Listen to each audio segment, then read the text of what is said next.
The journey of a scientific discovery, the creation of penicillin.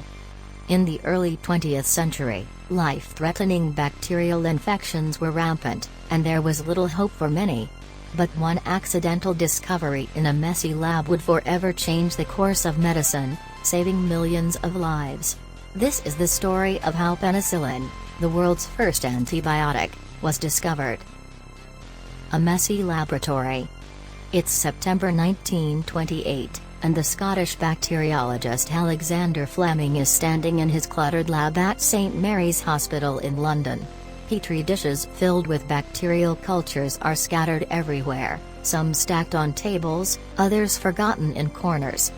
Fleming had been studying Staphylococcus bacteria, which can cause infections, boils, and abscesses.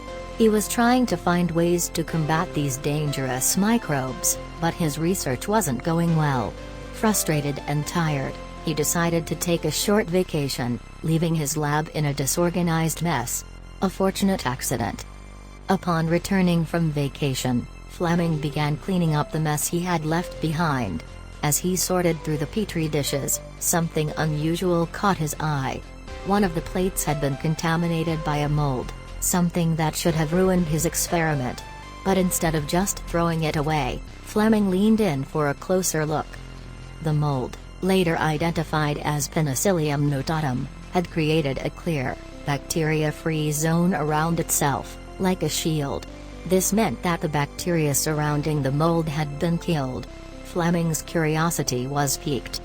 He ran tests on the mold and confirmed that it was producing a substance that killed several types of harmful bacteria. He called this substance penicillin.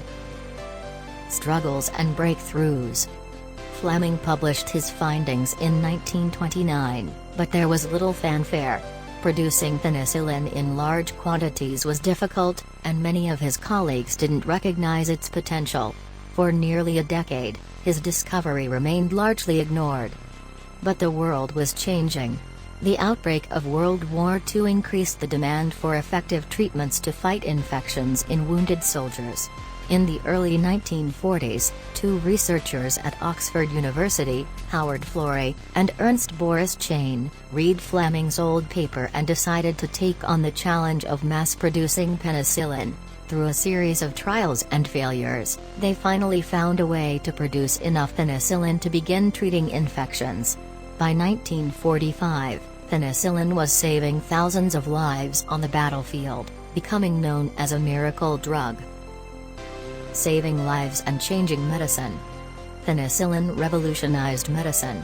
Before its discovery, bacterial infections like pneumonia, meningitis, and sepsis were often fatal. But with penicillin, doctors now had the ability to treat these diseases effectively. Hospitals around the world began using the antibiotic to treat everything from minor infections to life-threatening illnesses. Millions of lives have been saved since that day in 1928 when Fleming noticed mold on a dish. What began as a fortunate accident turned into one of the greatest discoveries in medical history. The legacy of penicillin. Alexander Fleming, Howard Florey, and Ernst Boris Chain were awarded the Nobel Prize in Medicine in 1945. Their work laid the foundation for the development of antibiotics, which transformed modern healthcare. Today, Fleming's accidental discovery serves as a reminder that science is often about persistence and curiosity, even when things go wrong. It's the willingness to explore the unexpected that leads to breakthroughs capable of changing the world.